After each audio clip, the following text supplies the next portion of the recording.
Assalamualaikum warahmatullahi wabarakatuh. Halo semuanya, perkenalkan kami dari kelompok 8 yang beranggotakan saya Khaironisa Umami, Malika Farah, dan Novel Fahri Ramadan.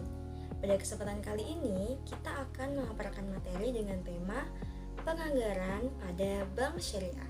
Sebenarnya, seperti apa sih penganggaran dalam Bank Syariah itu sendiri? Yuk kita simak videonya.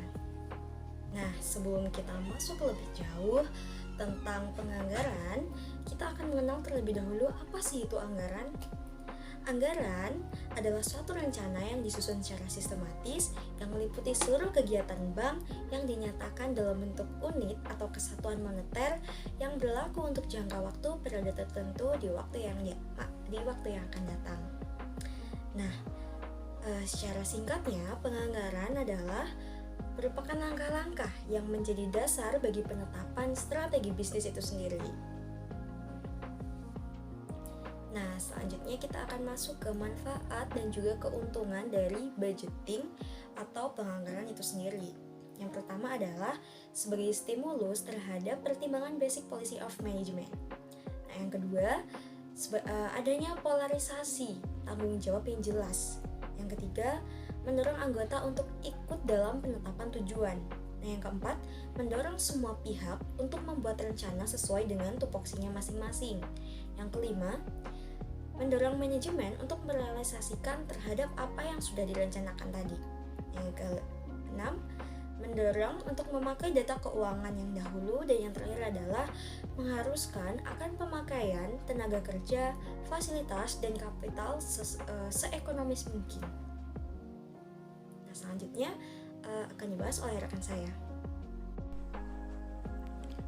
C. Kaidah perencanaan. Sebagaimana kaidah umum yang berlaku dalam menetapkan sasaran perencanaan keuangan bank syariah, perlu memperhatikan dan mengindahkan nilai-nilai sebagai berikut. Yang pertama, sesuai kemampuan atau realistis, berpijak pada kemampuan dan pengalaman sehingga sasaran tidak terlalu tinggi dan rendah.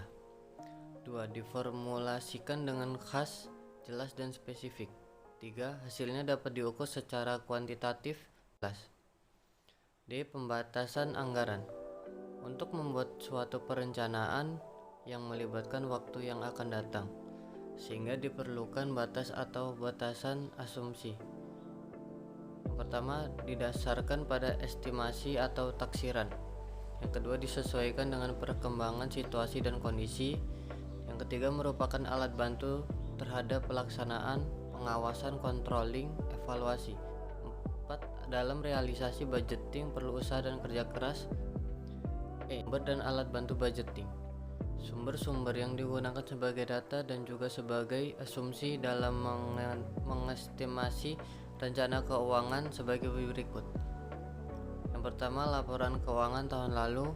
Kedua, data riset pasar tentang potensi funding dan financing.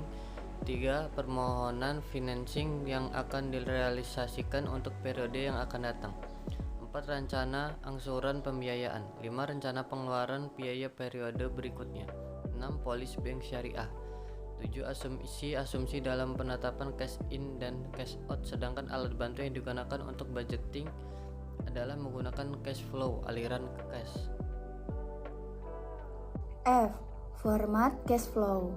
Bentuknya bervariasi, tergantung dari masing-masing perusahaan. Secara umum, mencakup beberapa komponen. Yang pertama, beginning cash balance, yaitu saldo awal kas, di mana jumlah tunai kas yang dimiliki perusahaan di awal periode. Yang kedua, cash inflow, yaitu kas masuk atau penerimaan kas, di mana aliran kas yang diterima perusahaan selama waktu tertentu, sesuai dengan interval perhitungannya, di mana perhitungan ini dinilai dari tiap hari, per bulan, triwulan, ataupun per tahun. Yang ketiga, cash flow adalah uang tunai yang diterima perusahaan. Yang keempat, total cash available, yaitu total kas yang tersedia, di mana penjumlahan awal saldo kas dengan penerimaan tunai. Yang kelima, cash outflow atau kas keluar, di mana aliran pembayaran kas tunai. G. Pendekatan dalam menyusun anggaran. Dalam menyusun anggaran perlu pendekatan yang akurat sesuai dengan situasi serta kondisi. Beberapa pendekatan diantaranya yang pertama, bottom up budgeting. Pendekatan dalam penyusunan anggaran yang dimulai dari titik terendah. Yang kedua, incremental budgeting, di mana pendekatan ini yaitu penyusunan anggaran dengan mendasarkan pada anggaran tahun lalu. Yang ketiga, fixed budgeting, yaitu pendekatan dalam penyusunan anggaran yang dibuat tetap untuk seluruh tingkat aktivitas perusahaan.